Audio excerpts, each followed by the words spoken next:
aterramento. Em geral, quando a gente quer atingir valores de tensão de passo ou tensão de toque dentro da norma, com uma haste de aterramento somente, não é possível. Então, eu tenho que associar um número razoável de hastes e interligá-las através de uma malha para prover, né, uma solução no qual o potencial desenvolvido no meu sistema de aterramento seja seguro. O espaçamento entre as hastes de aterramento deve observar as normas técnicas, né? Um espaçamento incorreto, com hastes muito próximas, vai fazer com que ocorra uma interferência de uma haste na outra. Além de eu gastar mais, colocando mais hastes, o resultado final não é tão bom quanto aquele que eu observo quando eu uso o espaçamento correto preconizado na norma. Na figura, claramente a gente vê, né, as causas, né, do problema do potencial de toque e do potencial de passo.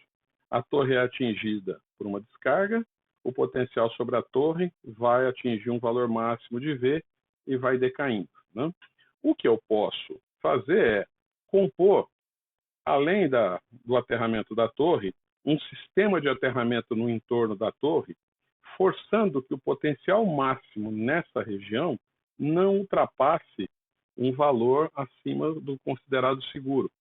Então, um conjunto de hastes e uma malha de aterramento vai fazer com que o potencial total não suba para valores perigosos, né? Como é que eu meço a resistência de terra? Na figura a gente tem o método das 3 resistências. Eu tenho a fonte de tensão, que está sendo mostrada a rede, um transformador de isolação, um voltímetro e um amperímetro. Um conjunto de 3 hastes, T1, T2 e T3, estão cravadas no solo, igualmente espaçadas, entre T1 e T2, 30 metros. Entre T2 e T3, também 30 metros. Na haste T3, eu vou injetar uma corrente e vou medir essa corrente através de um amperímetro. A corrente tem que retornar à fonte, passando pelo solo, aonde eu estou representando esse trecho por uma resistência R3, e percorrendo até a haste T1, passando por R1, que também representa o solo. Através de um voltímetro, eu posso medir a queda de tensão.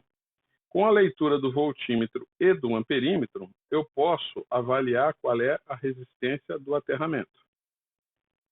3 medidas têm que ser feitas para poder obter a resistência de aterramento. Entre as hastes 1 e 2, eu tenho a resistência R12, quando eu conecto meus instrumentos nas hastes 1 e 2. R12 vai ser R1 mais R2. R13 é a resistência presente entre as hastes 1 e 3. Então, R13, R1 mais R3. Finalmente, R23 é a resistência que eu encontro entre as hastes 2 e 3. R1 pode ser facilmente determinado combinando as expressões. Substituindo uma na outra, sai R1 é meio de R12 mais R13 menos R23.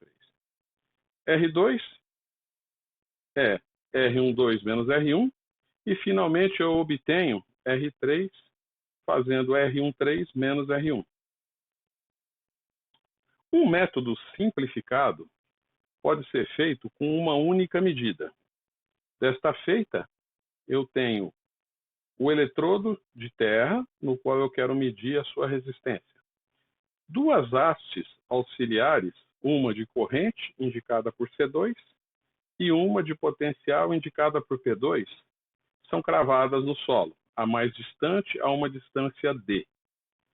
A uma distância 62% de D, vai estar presente a minha haste de potencial, ao qual eu estou conectando um voltímetro.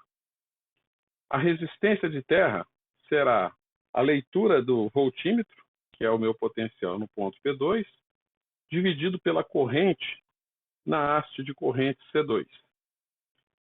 D é aproximadamente 15, 12 metros, considerando o tamanho padrão de uma haste Cooper Weld de cerca de 2 metros. Né? A condição de validade desse teste é que essa distância de 62% de D tem que ser pelo menos 4 vezes L, ou seja, superior a 8 metros. Nós vamos ver como é que a gente faz para avaliar a resistência do solo, uma vez que essa resistência acaba por influenciar decisivamente na resistência de aterramento do meu circuito. Um método comum é o método das 4 estacas ou método de Werner. Né? O que utilizamos comumente é um terrômetro de 4 terminais, que consiste de uma fonte de corrente, um voltímetro e um amperímetro. 4 hastes são cravadas no solo com igual distância entre si. O comprimento das hastes tem que ser menor do que 1/20 do espaçamento. A corrente vai ser injetada entre as hastes mais externas, na figura C1 e C2, circulando através do solo. E a diferença de potencial observada entre as hastes mais internas, os potenciais P1 e P2, registrados no voltímetro. Através da leitura do voltímetro e da leitura do amperímetro, a gente pode inferir qual é a resistência presente e o valor dessa resistência, conhecendo-se o espaçamento escolhido, vai determinar qual é a resistência do solo nessa profundidade. Esse método é bastante interessante porque encontra uso não só na engenharia elétrica, mas também na arqueologia, né, na investigação forense, ou seja, quando a gente quer sondar o que existe no solo a partir de medidas de resistência elétrica.